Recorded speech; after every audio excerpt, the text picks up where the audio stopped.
Allez, nous sommes en haut de la page He. He Amoud Aleph.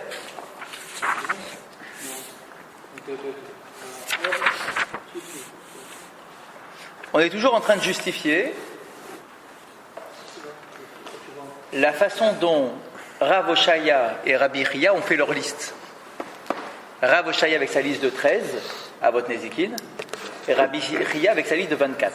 Et la question, c'est de savoir pourquoi est-ce que Rav Oshaya n'a pas ajouté les 11 supplémentaires de Rabbi Chia. On est bien d'accord que dans la liste de Rabbi Chia, le cas du violeur, de celui qui rend impure la récolte de l'autre, etc., ce sont bien des dommages. Il n'est pas fou, c'est des dommages qui sont évidents. Donc si ce sont des dommages évidents, pourquoi est-ce que Rav Oshaya, lui, il ne les a pas inclus dans sa liste? D'accord? Pourquoi il ne les met pas dans sa liste et pourquoi donc on a un décalage de chiffres entre 13 et 24? Et la réponse qu'on a gardée, c'était de dire que Rav Oshaya ne met dans sa liste que les dommages qui entraînent un dédommagement, mais pas d'amende. C'était ça la lecture différente. Ils ont deux lectures différentes. Non pas qu'ils remettent en cause les cas de Rabbi Chia, il est d'accord sur Rabbi Chia. C'est oui des Avot Nezikin. Mais moi, dans ma liste, dit Rav Oshaya, je ne mets que ceux qui nécessitent un dédommagement. Je paye le dommage, le nezek. Pas de knas, pas d'amende. D'accord? Et on a donc entrepris de justifier, maintenant de vérifier que dans les 11 supplémentaires de Rabbi Chia, il n'y a pas des cas de mammon. Parce que s'il y a dans les 11 supplémentaires des cas de mammon, on va dire à Rav Oshaya, voilà, il y en a qui sont mammon, et pourtant tu ne les as pas mis dans ta liste. Toi tu dis que c'est que mammon. D'accord? Que les cas de dédommagement. Et on était resté la semaine dernière sur le cas de Edim Zomemim. Au début, on a voulu proposer de dire que Edim Zomemim, je vous rappelle, Edim Zomemim, ce sont les témoins confondus.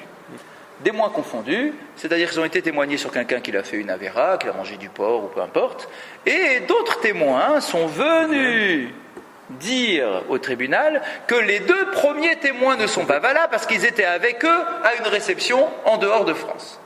Or, ils ont témoigné sur quelque chose qui se passait à Paris. Ok? Alors, le jugement est annulé, bien évidemment, et ils deviennent ce qu'on appelle les Edim Zomemim. Les Edim Zomemim devront recevoir ce qu'ils ont voulu faire à l'autre. C'est-à-dire que si leur jugement, leur témoignage plutôt, poussait le tribunal à donner 39 coups à l'autre, eh bien au lieu de donner 39 coups à M. Cohen, c'est eux qui vont prendre les 39 coups. D'accord, Edim Zomemim? Et donc ça, c'est quoi? C'est mammon ou c'est knas? A priori, c'est un dédommagement, c'est pas un knas, c'est pas une amende. Pourquoi c'est pas une amende? Parce que les amendes sont des sommes fixes. Dès qu'il s'agit de sommes que l'on change selon la situation, ça s'appelle un dédommagement. Or, les Edim Zomemim, on est bien d'accord, une fois ils vont t'accuser d'avoir volé pour 100 euros, une fois ils peuvent t'accuser pour 150, une fois pour avoir 39 coups de bâton, donc ça évalue. C'est pas une punition fixe qu'on leur donne aux Edim Zomemim. On adapte la punition à ce qu'ils ont voulu faire, et ça s'appelle mammon.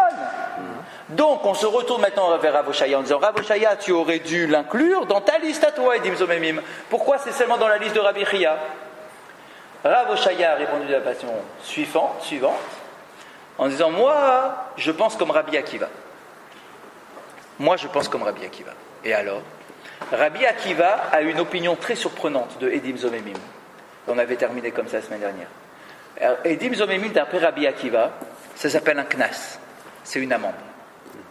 Comment c'est possible? Pourtant, c'est une somme qui varie selon la situation. Comment c'est une amende? Une amende, c'est toujours fixe. Voilà le cas que nous avait expliqué Rabbi Akiva. Il s'agit d'un événement à double détente. Tout d'abord, comment ça se passe pour être Ed Zomem? C'est pas en un temps que ça se passe en deux temps. Tout d'abord, moi je viens témoigner. Moi Ed Zomem, moi Edim, on est deux. On vient témoigner contre M. Cohen, on dit l'avoir vu manger du porc. Bon, on va au tribunal, etc.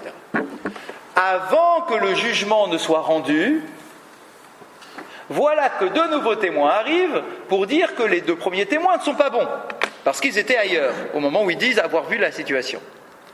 Je vous rappelle que les deux nouveaux témoins ne disent absolument rien sur l'affaire. Ils ne sont pas en train de dire que M. Cohen n'a pas mangé de porc. Ils ne savent pas si M. Cohen a mangé du porc ou pas. Ils n'étaient pas présents.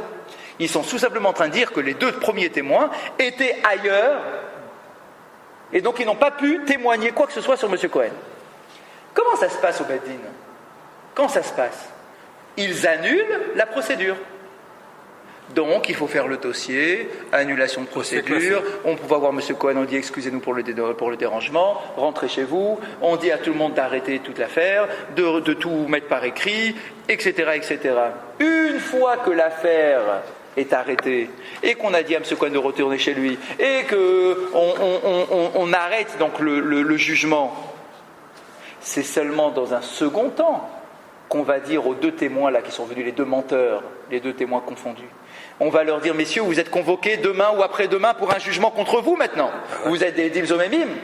C'est-à-dire que pour avoir le titre de Ed Zomem, c'est pas tout de suite que tu l'as.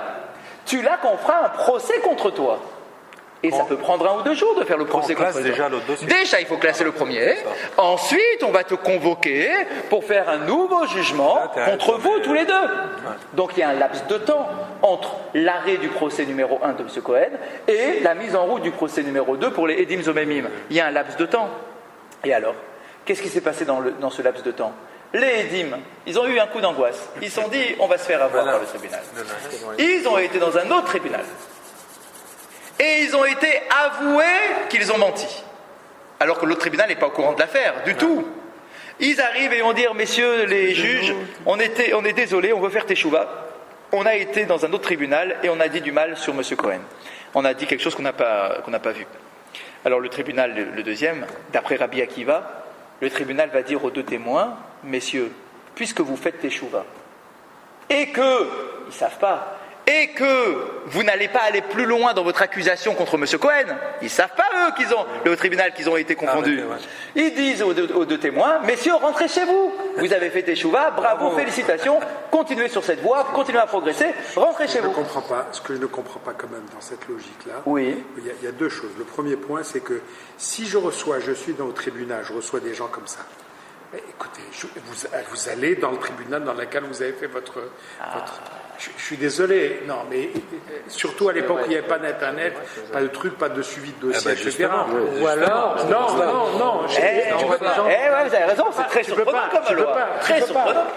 Je suis tout à fait d'accord avec vous. Mais même ce laps de temps, c'est ça. Le laps de temps. Bon, le laps de temps est normal, c'est le temps de la justice. C'est là-bas que vous avez été, vous pouvez y aller. Pourquoi si vous êtes convoqué, si jamais il y a un problème, vous allez y aller. Donc vous n'avez pas. Mais non, il n'y a pas une impossibilité physique d'y aller. Ce que je dis, c'est qu'il n'y a pas d'impossibilité physique d'y aller. Je ne comprends pas pourquoi tu le renvoies. C'est là-bas que tu dois aller. En plus, c'est pas au coin de chaque rue. Et c'est pas au coin de chaque rue qu'il y a un tribunal. Donc ils ont dû partir à une autre ville. Parce qu'un tribunal, il siège dans une ville. Oui, mais s'ils ont été dans une autre ville, ils peuvent faire s'ils sont capables de voyager là, ils sont un peu capables de faire ça aussi. C'est vrai. Ça, c'est la première chose. La deuxième chose, c'est que de toutes les manières, ce n'est pas. C'est pas un dédommagement. Attendez. Dans tous les cas, c'est pas un dédommagement. Non, attention. Le terme, c'est knas, c'est amende, c'est pas dédommagement. Rabbi Akiva dit que c'est un knas. Alors, je vous dis, attends, je n'ai pas fini le raisonnement. Et alors, ok, on n'a pas compris l'opinion de Rabbi Akiva, mais c'est son opinion, ok. Entre parenthèses, bonne nouvelle, c'est que quand on arrivera à la page 33 de la Gemara, on aura la Mishnah en question. D'accord. Donc là-bas, on aura très certainement des éléments pour réfléchir à la raison de Rabbi Akiva. Exactement. D'accord, page 33 de notre Gemara. Donc on verra là-bas ce qui se passe avec Rabbi Akiva. Donc pour l'instant, là où on en est, on accepte simplement l'opinion de Rabbi Akiva comme étant son opinion. D'accord. Or, et c'est ça maintenant qui est important. Le deuxième tribunal va dire aux deux témoins, messieurs, puisque vous avez fait teshuva et que vous le regrettez, c'est bon, vous êtes patour. N'allez pas plus loin dans le procès contre M. Cohen, ne vous présentez plus, ça veut dire que le procès il va s'arrêter tout seul. Ne vous présentez plus, vous rentrez chez vous, vous avez fait teshuva, il n'y a rien à payer. Or, Rabbi Akiva dit, ce n'est que d'un knas que l'on peut être patour, jamais du mammon. Jamais du capital. T'imagines un voleur, il arrive, il dit j'ai fait teshuva, je vais au tribunal, messieurs, j'ai fauté, j'ai volé. Je dois rembourser quand même. Le capital, c'est sûr qu'il devra le rembourser. Qu'est-ce qu'on peut lui retirer parce qu'il a l'impression de faire teshuva? Qu'est-ce qu'on peut lui retirer? On lui retire le knas, mais jamais le capital.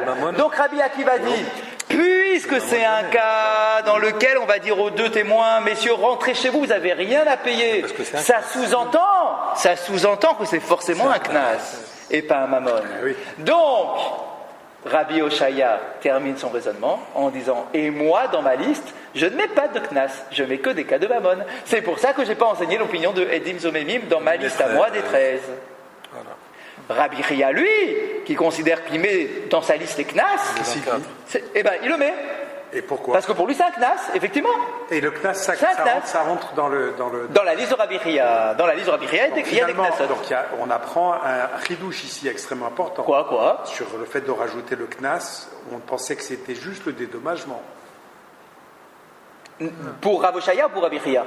De façon générale, jusqu'à présent dans la Gemara. Ah non, parce que le chidouche de la semaine dernière, entre Rav Oshaya et Rabbi Chia, la différence entre 13 et 24, c'est que dans les 13, et il avait dit comme ça, dans les 13, il n'y a que les cas de mammon, alors que dans les 24, il y a aussi les cas de knas. C'est ça. C'est le chidouche de la semaine. On est d'accord, c'est le chidouche de la semaine. C'est-à-dire qu'il tient compte. Ok, on est bien? On est bien. Une fois que tout ça est dit, l'Agmara maintenant elle repose une autre question et vous allez voir la question. Elle dit, ah bon, tu penses comme Rabbi Akiva? Tu me dis que tu penses comme Rabbi Akiva? Hop là, je te prends en gros. Regardez dans les mots. Troisième ligne. Isavarle, on est page He Amoud Aleph. Isavarle ke Rabbi Akiva, litne tre gavne shor. Rappelez-vous, messieurs, il y a 5 ou 6 semaines. Donc Rabbi Oshaya, il a dit 24. Lui. Non, c'est 13. Rabbi Oshaya, 13. C'est unique, c'est comme Rabbi Akiva, donc c'est que mammon. Exact, ok. Bien. Et donc là, il va y avoir une objection de la Gemara contre Rav Oshaya. Sur ce point-là. Oui, parce que toi, Rav Oshaya, tu me dis que tu suis l'opinion de Rabbi Akiva. Alors sois cohérent. Rappelez-vous, il y a 5 ou 6 semaines en arrière, quand on avait vu la fameuse liste de 13 de Rav Oshaya, vous vous rappelez, là-bas, on a posé la question, on a dit, tiens, c'est marrant cette liste, parce que dans ta liste, tu mets l'homme. Or, l'homme, il est déjà dans la Mishnah. Comment il peut y avoir 2 fois homme? Dans les 4. Puisqu'il avait dit, moi j'en ai 9, et je reprends les 4 de la Mishnah. Vous vous rappelez ce qu'il avait dit Rav Oshaya? Or, dans ces 9, il y a l'homme. Mais il y a l'homme, mais il y avait déjà l'homme dans les 4. Donc tu dis 2 fois l'homme, c'est quoi? C'est n'importe quoi. Et on avait répondu là-bas, mais non, c'est pas n'importe quoi. Parce qu'il y a 2 catégories d'hommes. Il y a un homme qui commet un dommage sur un homme, et un homme qui commet un dommage sur un bien. C'est pas les mêmes halakhot, donc du coup c'est pour ça que je l'enseigne. Parce qu'un homme qui commet un dommage sur un bien, il paye le dommage. Un homme qui commet un dommage contre un homme, il doit payer la honte, la souffrance, etc. Donc c'est pas les mêmes halakhot. Donc il avait justifié le fait d'avoir dit 2 fois Adam.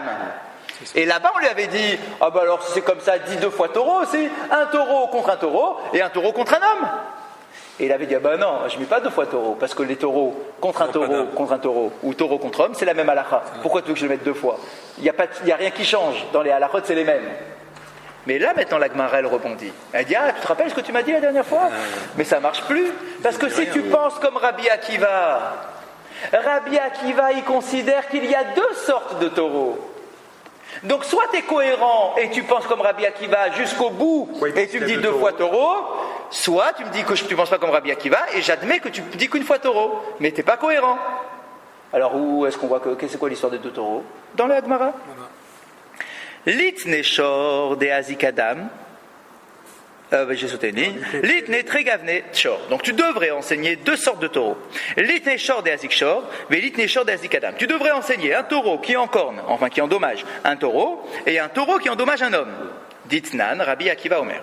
Comme on l'enseigne, Rabbi Akiva nous dit Aftam shechaval be adam, meshalem be motar, nezek shalem. Regardez ce que dit Rabbi Akiva. Alors c'est un cas un peu, un cas d'école, hein, d'accord? Mais il faut y réfléchir.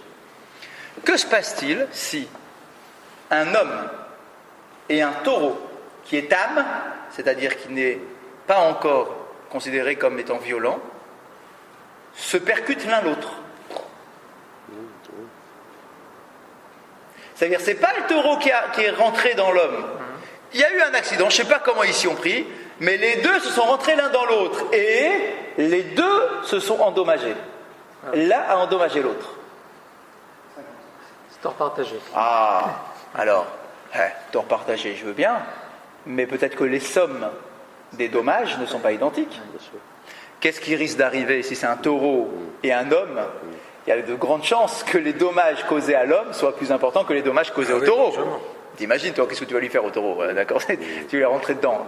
Qu'est-ce que tu peux lui faire comme souffrance, d'accord, ou comme dommage? Pas grand-chose, peut-être un petit truc, mais pas grand-chose. Par contre, si lui, le taureau, était rentré dedans, et donc les deux sont rentrés dedans, il y a de grandes chances que les dommages causés à l'homme par le taureau soient plus importants que les dommages causés par l'homme au taureau.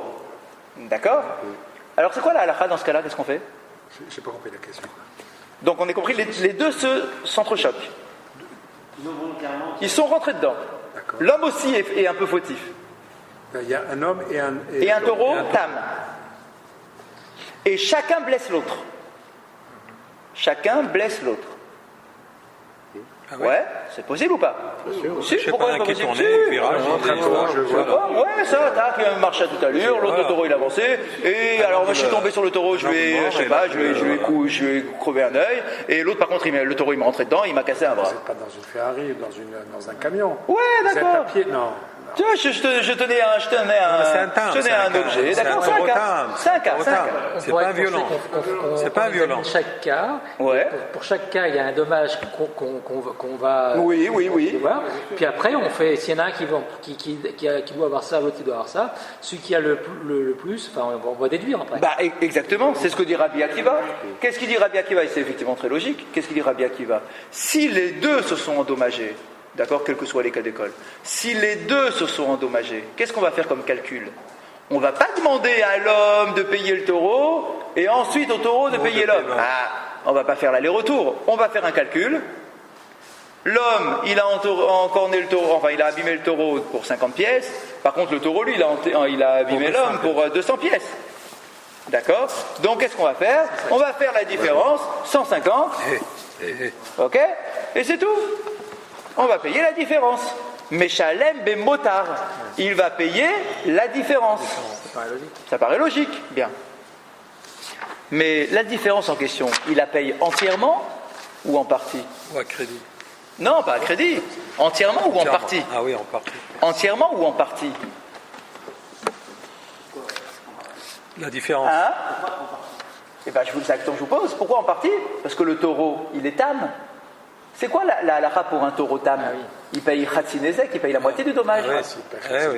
Normalement, un taureau qui encore pour la première fois de sa vie un autre taureau. Vierge. D'accord? Et qu'il a endommagé de 100 pièces. Il devra payer 50 pièces. Taureau tam. Je suis un taureau qui n'a jamais été averti. Je suis innocent. Enfin, je ne suis pas violent. J'arrive pas à voir dans le mot d'Agem. Attendez, on va refaire après dans le mot. Ah, donc c'est bien là, c'est le cas. C'est un taureau qui est tam. Donc c'est la première fois qu'il encorne un humain. Il encorne un humain pour la première fois de sa vie, ce taureau. Alors combien il va payer? Normalement, c'est quoi le din pour un taureau tam? Il paye quoi? Khatsinezek. Il paye 50% du dommage. Eh bien, Rabbi Akiva, il dit pas ça. Rabbi Akiva, il dit l'histoire de 50%, c'est seulement taureau contre taureau. Mais taureau contre homme, tu as touché un homme, 100%. Tu payes le nezek, shalem. Tu payes le dommage complet. Donc c'est bien la preuve qu'il y a deux halachot sur le taureau. Il y a taureau contre taureau, c'est Khatsinezek, et taureau contre homme, c'est Nezek Shalem. C'est deux taureaux différents. Donc il faut les classer deux fois. Donc de la même façon que tu m'as enseigné qu'il y a deux sortes d'hommes, un taureau contre un objet, un homme contre un objet et un homme contre un homme, eh bien tu devrais me dire exactement la même chose pour le taureau, puisque c'est des halakhot différentes.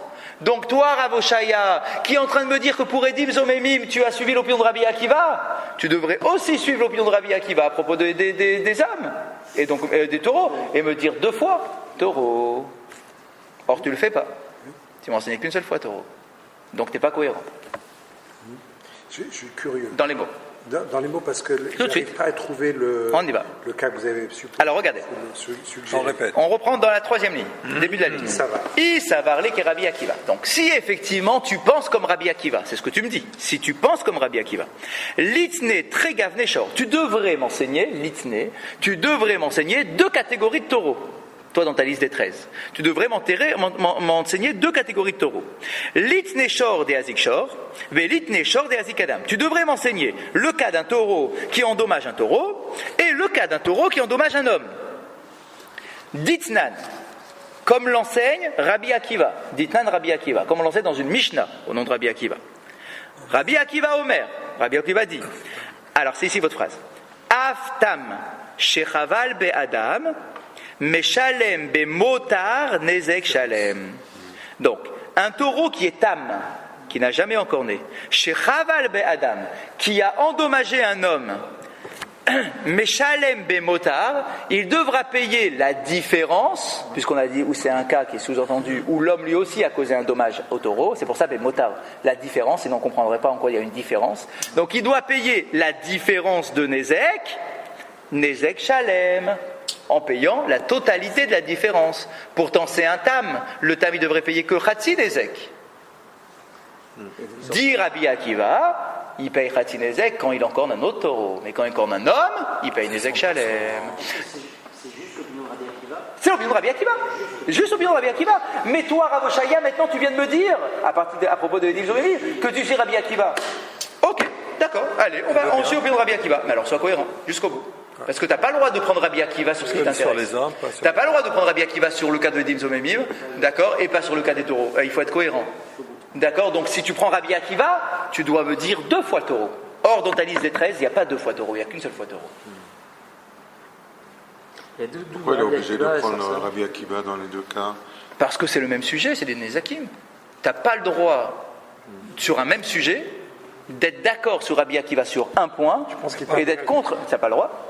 C'est comme dans la Lara aujourd'hui, on dit que tu n'as pas le droit de. Non, je sais, mais tu fais pas ton marché. C'est pas forcément la même chose. Oui, d'accord, vous avez raison. Vous avez raison, mais là ici c'est par rapport au sujet des Nézikines. Et Dim Zomemim à propos des Nézikines, vous avez raison, qui considère que c'est un Knas et que c'est pas un Mammon, et que c'est un Nézek de Knas et pas un Nézek de Mammon. Mais vous avez raison de le remarquer. Mais parce que ici c'est le même sujet, c'est le sujet des Dim Zomemim sur le Knas, enfin en tant que dommage. Et on sait pourquoi Rabbi Akiva dit ça? On le saura quand on arrivera à la Souga. Peu importe, pour l'instant, dans notre raisonnement, c'est pas tellement important.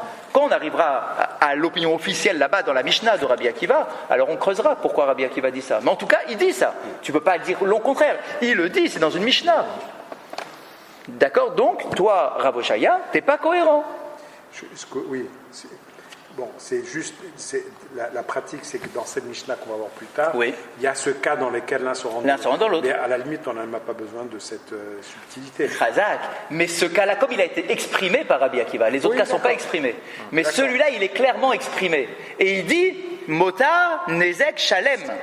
D'accord. D'accord? Et puisque ça s'est exprimé, on sait ce qu'il pense. Tu dois connaître non seulement par cœur la Gemara, mais... Ça c'est clair. D'accord?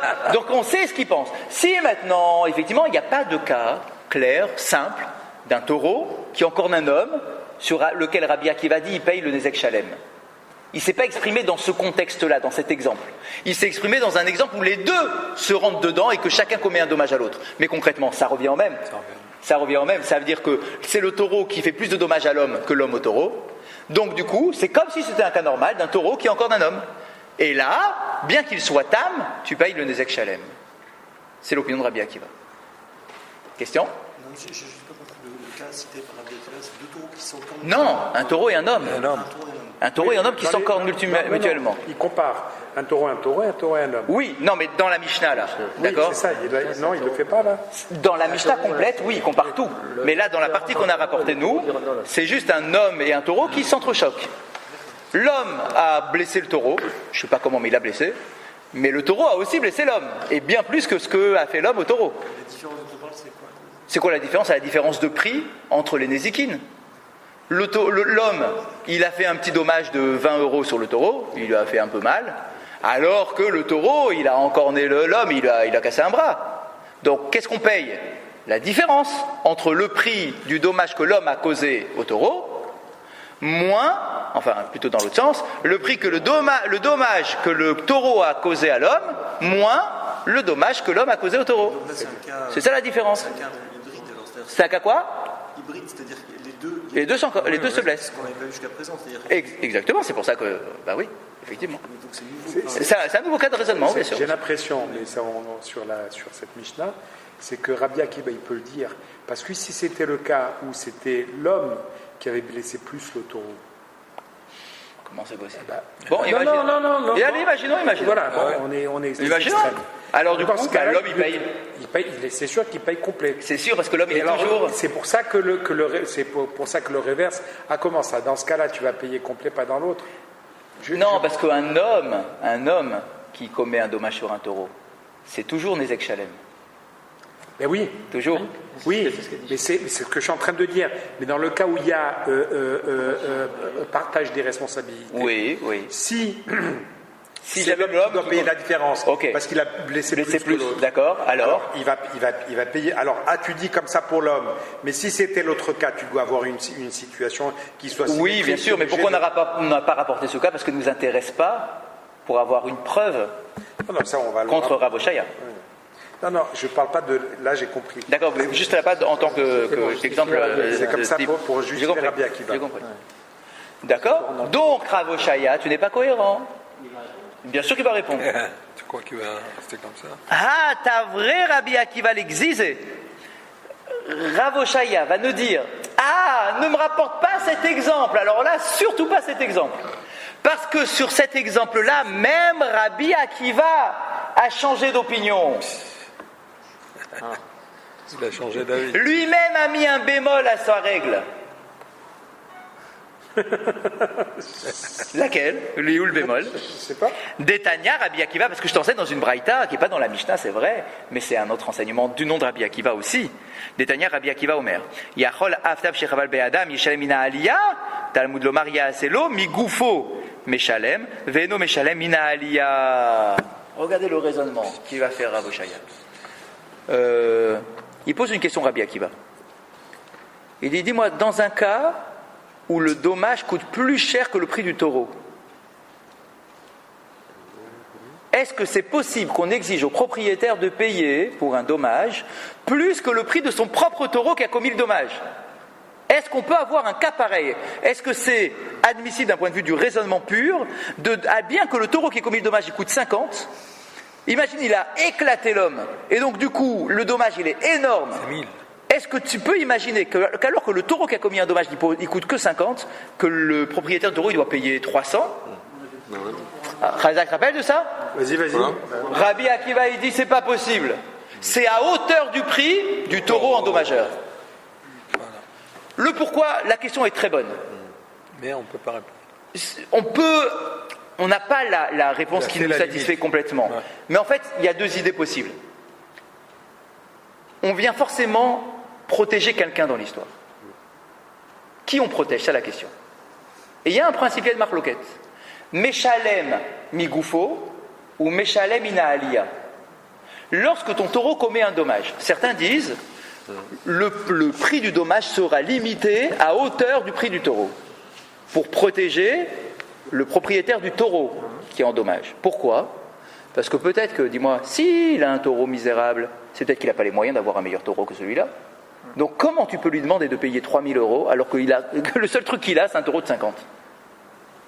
Donc on protège d'une certaine façon. Si c'était le cas, il n'a pas de laisser dans la nature, parce que je suis désolé. Vous avez raison, mais bon, je ne suis pas rien non plus, je ne suis pas criminel. Bon, les taureaux... Mais ça c'est valable lorsqu'il est tam. Oui. Ce raisonnement. Là ici vous voyez ce qu'il dit, Aftam, effectivement le cas il est pour le tam, il est pour le tam, donc je suis pas un criminel, je sais pas que mon taureau il est violent. Est-ce que c'est possible de payer 3 000 € alors que mon taureau il coûte que 50? Tu vas me ruiner. S'il est tam. J'ai qu'un taureau de 50 moi. Donc d'après cette opinion là, Meshalem migoufo, tu payes, tu es responsable, mais jusqu'à hauteur du prix du taureau. On ne peut pas t'exiger de faire plus que donner le taureau qui est endommagé. Qu'est-ce qu'on va te demander? Donc ça protège le propriétaire du taureau.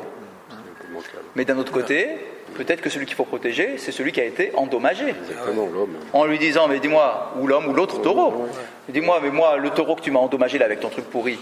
Mais le taureau que tu m'as endommagé, c'est un taureau de compétition. Il est beau, il sort du salon d'agriculture, il était tout magnifique, une vache énorme. D'accord? Et tu me l'as esquinté. Moi, ça me coûte une fortune, ce truc-là. Alors quoi, je vais recevoir 50 alors que tu m'as éclaté une vache de 300?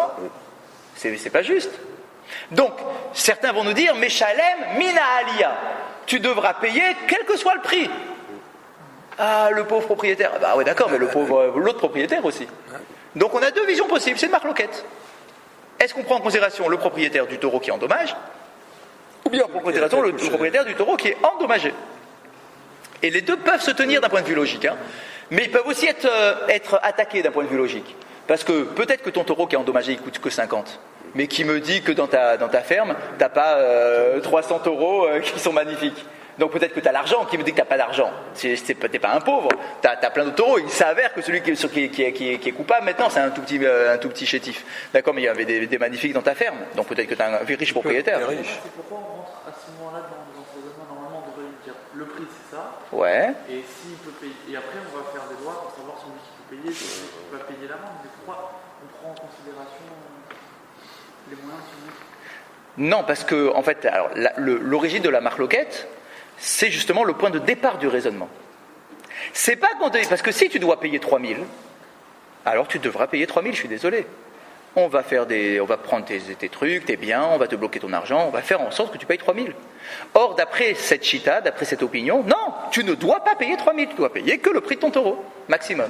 Donc tu vois, c'est vraiment l'idée de base. C'est pas que, bon, t'aurais dû payer 3 000, mais on s'arrange. Non, c'est que c'est la loi. Tu vois, donc c'est pour ça qu'on te la présente comme étant la loi de départ. Donc et alors, et qu'est-ce qu'il dit Rabbi Akiva?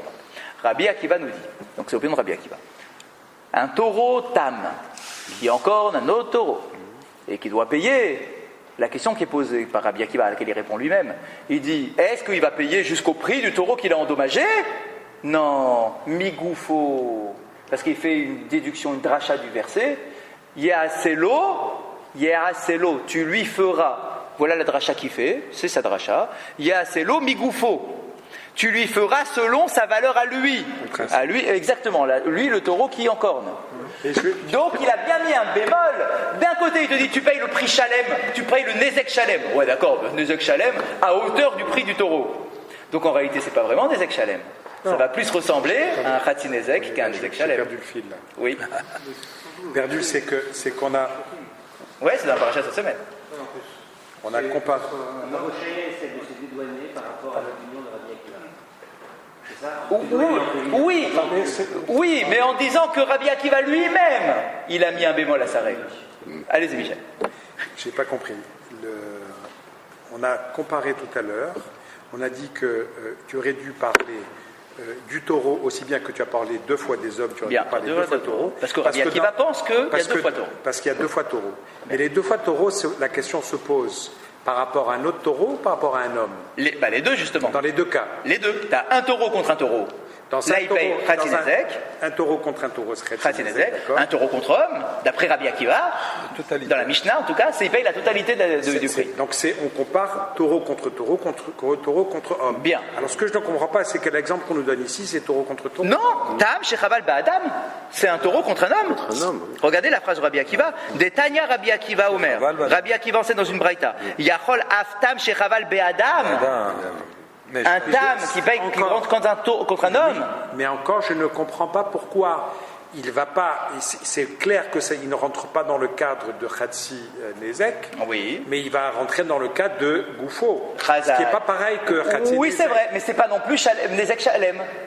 C'est pas Nezek Shalem non plus. Mais dans certains cas, ça peut être Nezek Shalem, parce que si c'est un taureau qui coûte 5 000...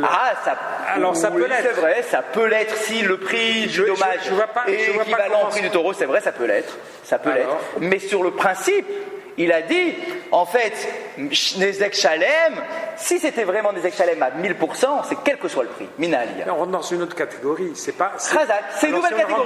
C'est pour ça que j'ai dit, il n'a pas annulé son opinion, Rabbi Akiva, il a mis un bémol. C'est d'accord. Il n'a pas annulé son opinion, il a mis un bémol. Et Rabbi Oshaya profite de ce bémol en se disant, tu vois, c'est la preuve que c'est pas Nezek Shalem. Si je me permets. Oui, c'est un peu, je suis d'accord, c'est un peu, il s'en sort tout juste pour bien dire que je pense comme Rabbi Akiva sur Edim Zomemim, mais je peux aussi penser comme Rabbi Akiva sur l'histoire des taureaux, parce que Rabbi Akiva considère que puisqu'il ne paye pas le prix de ton complet, puisque c'est limité à la hauteur du prix du taureau endommageur, d'accord, que finalement, allez, ça ressemble à Khatsi Nezek. Ça ressemble à Khatsi Nezek. Et donc, du coup, c'est comme s'il n'y avait qu'un seul taureau, parce qu'un taureau qui endommage un taureau, c'est Khatsi Nezek, et un taureau qui endommage un homme, c'est pas Nezek Shalem. Oui, mais c'est pas non plus. C'est vrai, je suis d'accord. C'est pour ça. C'est pour ça. Retenez l'expression parce qu'elle vous plaira. Retenez l'expression qu'on a vue ici. Ta vraie Rabbi Akiva l'exisait. C'est ça l'expression. C'est le bémol. Exactement. Il a diminué un petit peu la force de son raisonnement. Je ne sais pas comment ils l'ont traduit en français. Il a creusé, je ne sais pas comment ils l'ont traduit en français. Il a traduit ici, il a coupé blunt la force de sa. C'est ça, il a enlevé la puissance de son enseignement. Voilà. Parce que si tu avais gardé la puissance de son enseignement, tu dirais Nezek Shalem, ça c'est puissant. Non, il a l'enseignement, mais. C'est ça, il le maintient son enseignement, mais il Nezek Shalem, mais avec une limite. C'est ça, donc c'est pas Nezek Shalem. Rabbi Oshaya, il a besoin que ce soit Chetzi Nezek, non?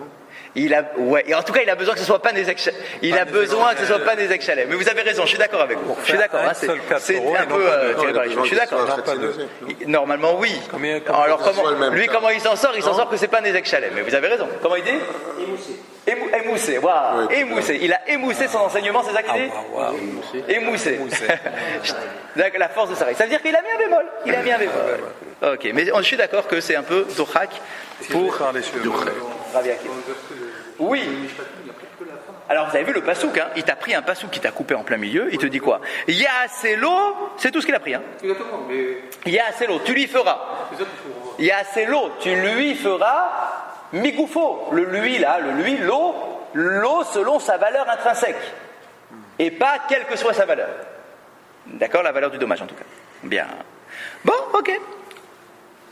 Donc en tout cas, il n'a pas enseigné Edim Zomemim, puisque c'est quand même ça la question qu'on lui avait posée au début.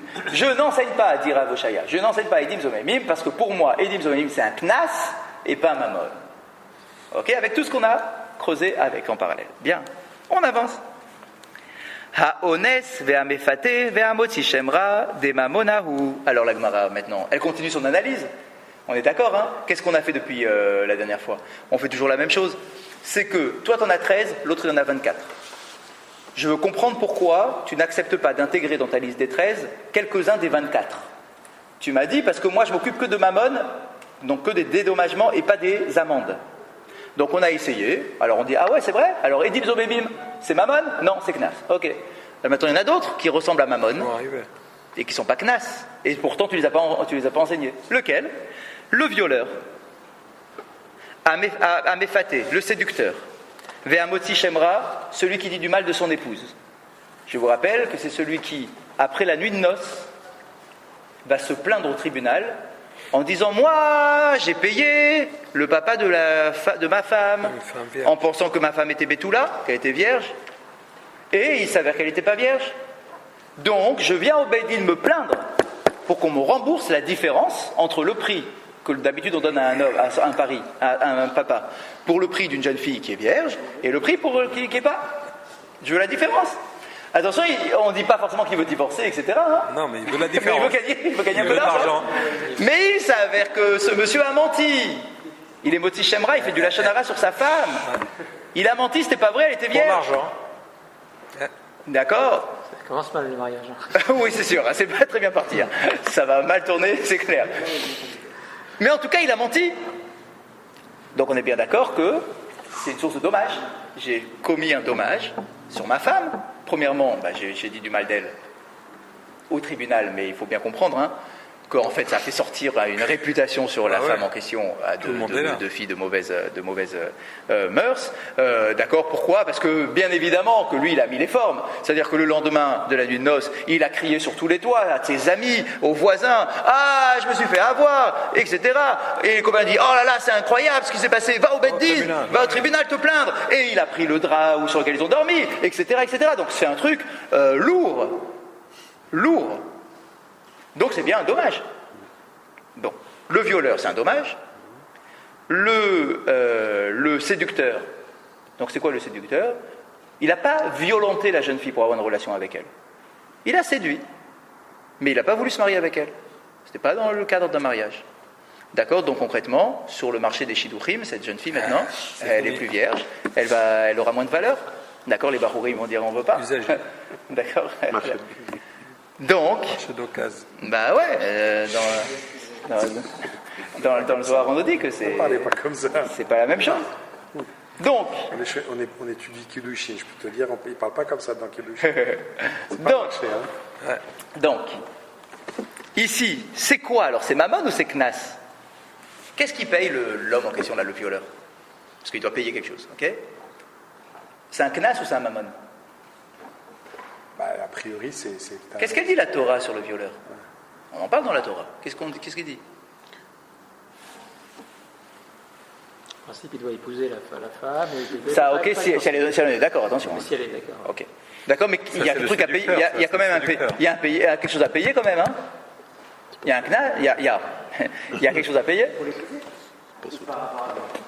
Dis-moi, tu l'as violenté. C'est un nézek. Tu lui donnes une réputation. C'est à votre nézékine. D'accord, c'est dans la liste de Rabbi Ria. D'accord, donc qu'est-ce qu'on lui paye? Combien on lui paye? Alors, c'est encore la même question. Il doit y avoir un knas, alors, il y a des dommages. Alors, regardez.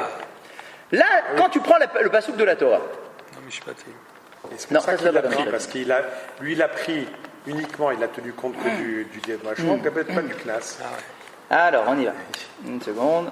Donc on lui paye une partie, mais il paye une amende. Alors j'essaye de trouver la référence comme ça, parce qu'elle n'est pas écrite dans maintenant là.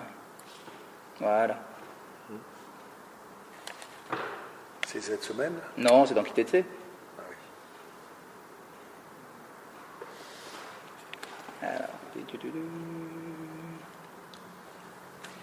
Voilà, regardez, c'est écrit dans la Torah. Kitetse. Ki yimtsa ish na'ara betula sher lo orasa. Si un homme trouve dans la rue une jeune fille, betula, vierge, qui n'a pas été fiancée, parce que si elle est fiancée, c'est un autre cas déjà. Elle n'est pas fiancée. Ou de fassa, il attrape, veshachavima, et il couche avec elle. Venimtsaou, et quand il y a eu des témoins.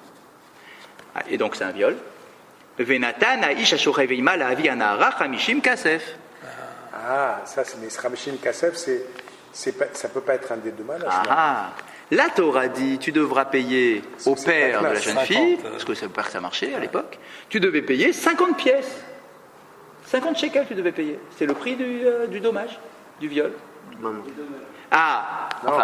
Pardon, excusez-moi, je dois pas dire ça, c'est le prix que tu dois payer.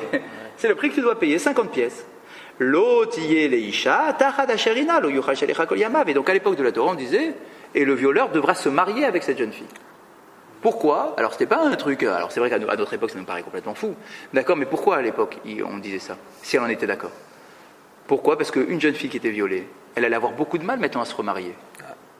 Qui c'est qui va accepter une femme violée? C'est le violeur ou le méfaté? Le violeur, ça c'est le violeur. Le violeur, ah oui c'est clair. D'accord, mais c'est le même dîne pour eux, c'est le même dîne pour le séducteur. Méfaté, on peut comprendre. Ouais, la rigueur, parce qu'elle n'a pas été violentée. Là, ici, pourtant, elle est violentée. Et on dit, si elle accepte, lui devra se marier avec elle. Pourquoi? Parce que sinon, personne ne va vouloir se marier avec cette pauvre fille. Et elle va être jetée dans la rue. Elle va finir vieille fille. Donc, tu prendras la responsabilité de te marier avec elle et de la faire vivre. Ok. C'est un autre sujet, pourquoi, comment, etc. En tout cas, la Torah, sur notre sujet à nous, qu'est-ce qu'elle dit? Chamishim kesef. Voilà. Tu dois payer 50 pièces. Ça peut pas être 50 pièces, c'est un mammon ou c'est un knas? Un knas. C'est plus un knas. A priori. C'est un knas. Ah, comment vous dites mammon? Non, comment? Il doit payer Normalement, elle vaut combien? C'est ça. C'est ça. On peut pas dire que c'est un attention. mammon parce que c'est fixé. N'oubliez pas le grand principe. N'oubliez pas le grand et unique principe qui fonctionne pour définir un knas ou un mammon. Un knas ou un mammon au niveau des dédommagements, enfin au niveau des nézek, voilà. Pour définir un knas ou un mammon, c'est quoi la règle? Tout ce qui a une somme fixe, ça s'appelle un knas. Voilà. Toujours, c'est la règle. Donc c'est un knas. Quand c'est une somme fixe, qui ne dépend pas de l'âge, qui ne dépend pas de la jeune fille, qui ne dépend pas de l'environnement, qui ne dépend de rien, ça s'appelle un knas, c'est la règle. Là ici, dis-moi, quel que soit l'âge de la jeune fille, je dois payer 50? Oui, 50. Ça s'appelle un knas. Donc je ne comprends pas la question de la Gemara. La Gemara elle est en train de dire à Rav Oshaya, pourquoi tu n'as pas mis le violeur dans ta liste? Pourtant c'est un mammon, dit la Gemara. Tu devrais l'enseigner. Alors nous quand on lit ça, donc on cherche dans la Torah, on a vu, mais c'est un knas, c'est pas un mammon. Mais j'espère qu'il y a aussi un mammon. Razak, elle est là la réponse. C'est que, attention messieurs, quand dans la Torah il y a écrit Chamishim Kesef, tu dois payer 50, ça c'est effectivement une amende, parce que c'est un prix fixe. Mais ça ne s'arrête pas là, il y a d'autres choses à payer. Mais quoi, tu crois que tu vas t'en sortir avec 50 pièces? T'as violé quelqu'un? Tu dois payer le Nézek, tu dois payer le Pgam, parce que maintenant elle a une mauvaise réputation, la pauvre, tu dois payer la honte. En fait, tu as des choses à payer en plus. Ne crois pas que tu t'en sors comme ça, juste avec 50 pièces, quand tu violes quelqu'un. Donc en fait, ce que la Gemara elle pose la question ici, des mamonahu, que c'est un mammon, c'est pas sur ce qui est écrit dans la Torah des 50 pièces, c'est surtout le reste qu'il faudra payer en plus. Parce que je sais que c'est la règle, on ne la discute pas, mais d'où on sait qu'il y a en plus, puisque la Torah nous dit clairement 50 pièces, mais elle ne... Ah, Chazak, vous avez tout à fait raison, c'est la Gemara, mais pas chez nous. Oui. Là-bas, je crois que c'est dans quoi d'ailleurs ? Je sais plus, je crois que c'est dans ma cote, je suis même plus sûr. D'accord ? Où on dit là-bas que c'est pas que 50 pièces. 50 pièces, ça c'est le Knas, mais qu'il y a en plus d'autres choses à payer. Là-bas, c'est dans les explications d'Agmara sur le Pasouk. D'accord ? Donc c'est clair qu'il y a d'autres choses à payer. Knas, c'est au tribunal, une amende à payer. Ah non, la Vianara, il y a écrit, pour le père de la jeune fille. Par contre, ce qu'on avait vu avant pour les Edim Zomemim, oui, le Knas. C'était une marloquette. Vous vous rappelez ? C'était une marloquette pour savoir à qui je paye le Knas. Enfin, la somme. Non, parce qu'il n'y a plus de. D'accord ? Ouais, ça c'est sur Edim Zomemim, c'est une marloquette. Mais là, ici, c'est clair, c'est le Pasouk. Le Pasouk, il te dit la Avianara, Hamishim Kasef, tu devras donner 50 pièces au père de la jeune fille. Donc, oui. Si la Gemara elle dit, donc ça c'est Mammon, je te parle pas des 50 pièces, ça c'est Knas, mais c'est quand même un cas de Mammon, donc tu devrais le mettre dans ta liste, toi Rav Oshaya, pourquoi tu les as pas mis les trois là dans la liste ? Des Mammona ou Litné. Alors réponse de Rav Oshaya, Manafsha, de deux choses l'une. Pourquoi tu veux que je le mette dans ma liste ? À quel titre tu veux que je le mette dans ma liste ? Inezek, si tu me parles effectivement du dommage, Tanalé, j'ai déjà enseigné dans ma liste qu'il faut payer le Nézek. Pas sur une jeune fille violée, mais de manière générale, dans ma liste, il y a le Nézek, que je dois payer Nézek. C'est regardez dans la liste des 13, il y a Nézek. Le cas du violeur n'est qu'une application de mon principe, sur lequel j'ai déjà mis Nézek.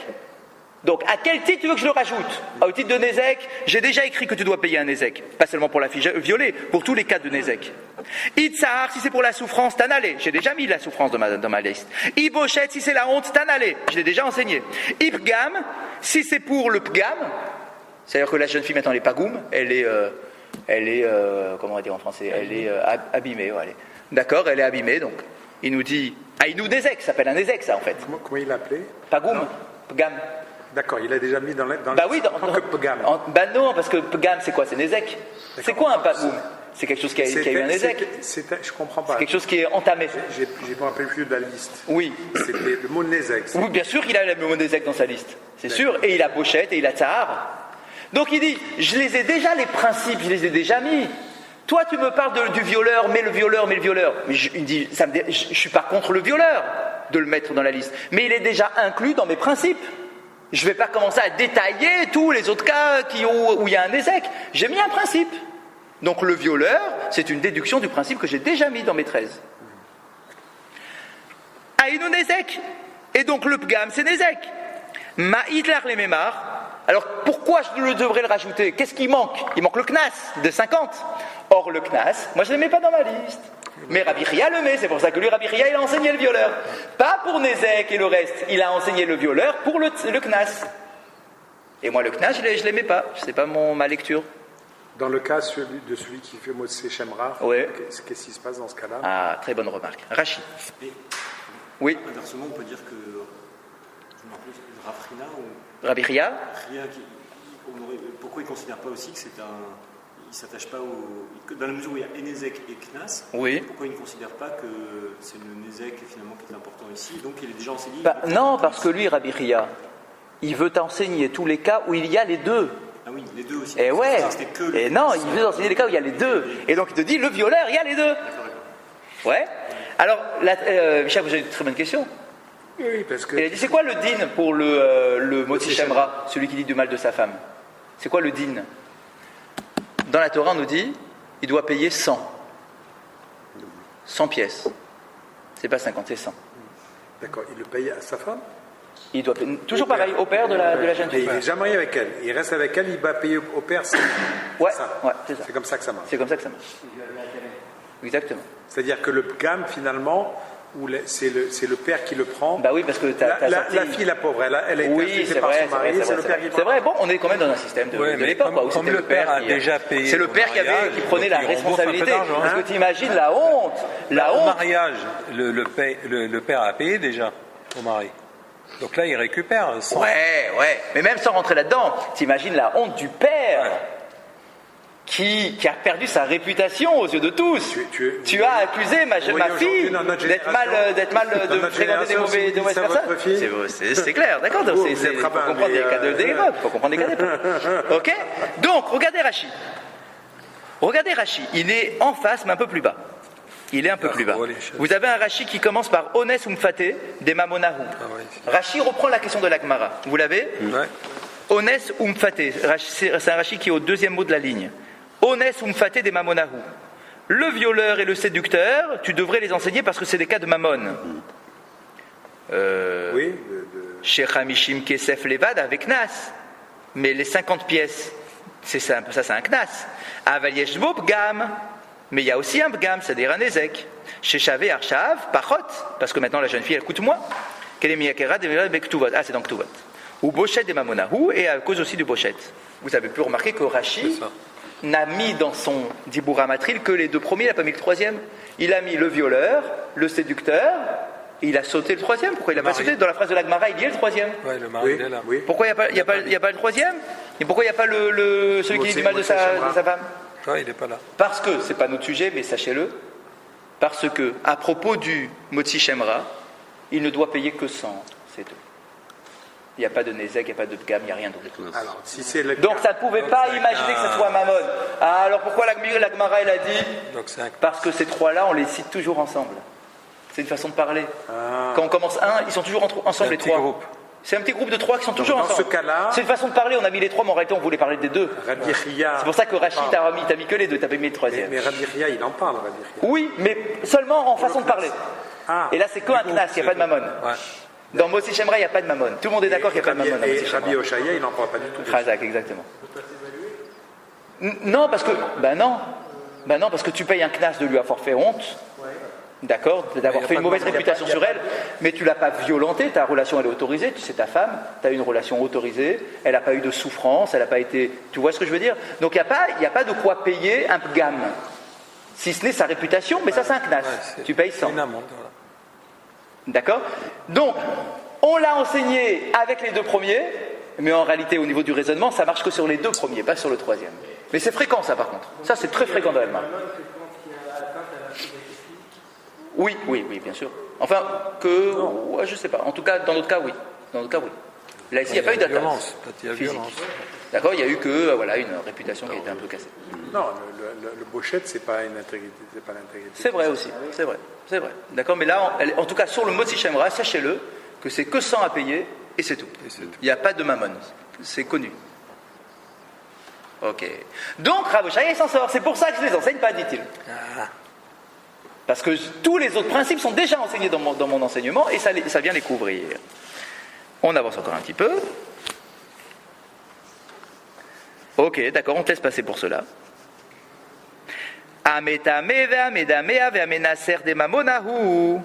Il dit maintenant prenons les trois cas suivants de Rabbi Chia. Il y a quoi d'autre qu'il a mis dans sa liste? Il a mis Métamé, celui qui va rendre impur la récolte d'un autre. Donc tu as ta récolte. Et moi, j'amène, c'est ta récolte que tu devrais offrir au Kohen, c'est de la Trouma. D'accord? Et je viens avec un lézard mort, et clac, je te mets dedans. D'accord? Tout ça, ça devient tamé maintenant. T'es mort. D'accord? C'est un dommage que je te cause. Ou bien Amedameya. Amedameya, c'était quoi? C'était le cas d'un gars qui doit donner sa Trouma. Et avant d'amener sa Trouma au Kohen, je mélange dans sa Trouma de la nourriture qui est chouline, qui est chol, qui n'est pas de Trouma. Et je suis incapable de définir lequel est lequel. Ce truc-là, du coup, je suis obligé maintenant... C'est fini. Qu'est-ce que je vais en faire? De le considérer comme chol. Ah non? Non, parce que il faut le détruire, on ne peut pas rien faire. Quoi. Ah, c'est l'inverse, excusez-moi. Excusez-moi, Mechila, c'est l'inverse. C'est un cas où tu as une récolte chol, excusez-moi. Tu as une récolte chol. Et moi, je viens mettre de la trouma dedans. Du coup, qu'est-ce que tu es obligé d'en faire? Tu es obligé de le vendre au Kohanim. Parce que tu sais pas, tu peux pas on ne choisir. sait pas où aller. Jusqu'à présent, je pouvais aller au marché et vendre ça à un prix normal à tout le monde. Mais là maintenant, j'ai perdu toute une partie de ma clientèle. Je suis obligé d'aller voir les Kohanim pour acheter ce truc-là. Et les Kohanim, ils vont me dire quoi? Dis-moi, si je suis le seul client, je t'achète au prix que j'ai envie moi. Donc il y a un Nézek. Tu n'as pas le droit de payer, de le vendre au marché. D'accord? Donc je dis, comment qui peut te l'acheter? Je t'achète au prix que je veux. Même normalement, la tourma, ils ont gratuitement. Oui, d'accord, mais là ici, c'est à plus de quantité que nécessaire. Tu vas perdre sur ta récolte. D'accord, donc du coup, il y a un manque à gagner. Bien.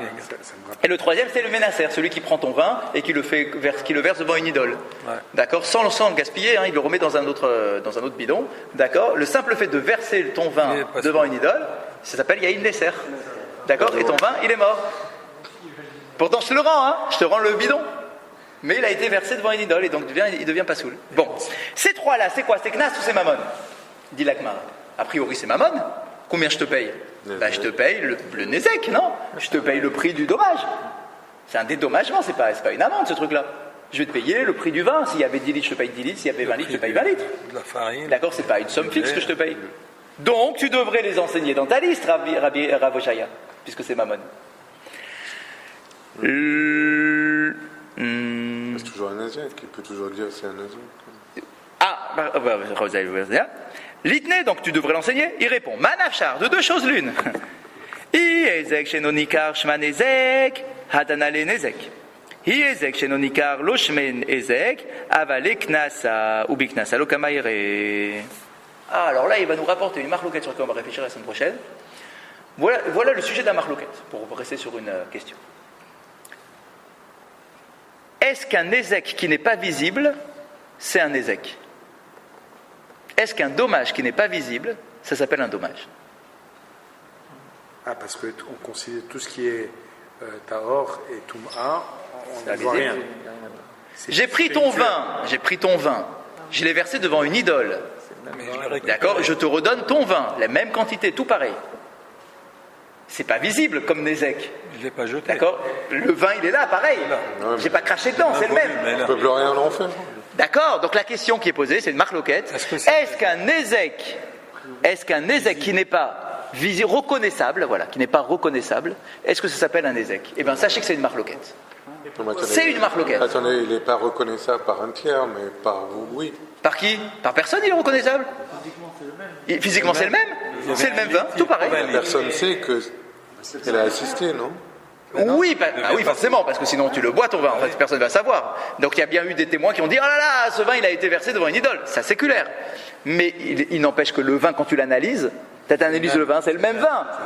Il n'y a pas eu un dommage physique apparent sur le vin. C'est un vin, c'est tout. Mais tu ne veux plus le consommer.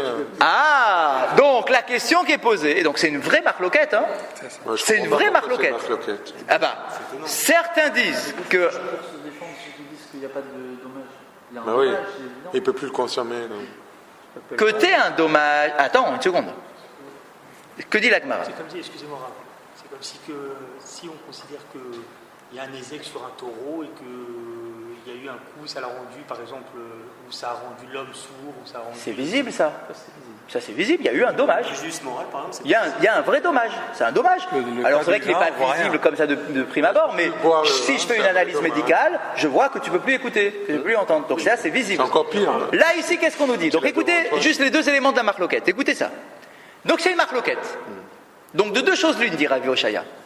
Si on suit l'opinion qui considère qu'un Nézek qui n'est pas visible, c'est quand même un Nézek, alors c'est dans la catégorie Nézek. Et ça, Nézek, je l'ai déjà mis dans ma catégorie. Ce n'est qu'un exemple d'un Nézek. Donc j'ai pas besoin de l'écrire, c'est déjà inclus.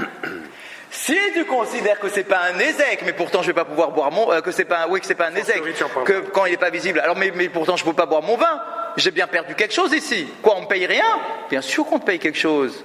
Mais ce qu'on te paye, c'est un Knas. On ne te le paye pas en tant que Nézek, on te le paye en tant que Knas. Or, si c'est un Knas, moi, Rav Oshaya, je ne l'enseigne pas dans mon enseignement. Donc, de deux choses l'une. Soit c'est inclus dans le mot Nézek, que je mets, Soit c'est un knas, parce que d'après l'autre opinion ça s'appelle un knas, et moi le knas je les enseigne pas. Dans quelle opinion c'est un knas? Lui, il s'en manque de la marque. Hein, de quoi? Dans les 24. Dans les 24. Non, pour lui, il s'en Non, manque c'est de pas la une marque. impasse. C'est pas une impasse, c'est-à-dire que je comprends pourquoi Rabbi Ria le met. Parce que Rabbi Ria considère que c'est un knas. Et moi, je comprends pourquoi je le mets pas. Parce que de deux choses l'une. Soit c'est un ézek, et j'ai déjà mis le mot ézek dans ma liste. Soit c'est un knas, et knas je ne mets pas. Comment ça peut être un knas? Parce que s'il y a 10 centilitres de vin ou s'il y a 10 millilitres. Razak. C'est pour ça que ça dépend de la marque loquette. Là, c'est un knas donc spécial qu'on n'a pas encore défini. C'est un knas spécial, nouveau. Nous, on a toujours compris qu'un knas, c'est une somme fixe. Là, maintenant, on est en train de comprendre avec cette notion-là nouvelle de dommage visible ou dommage invisible, qu'il peut y avoir un knas qui va varier selon la valeur du vin. D'accord? Non?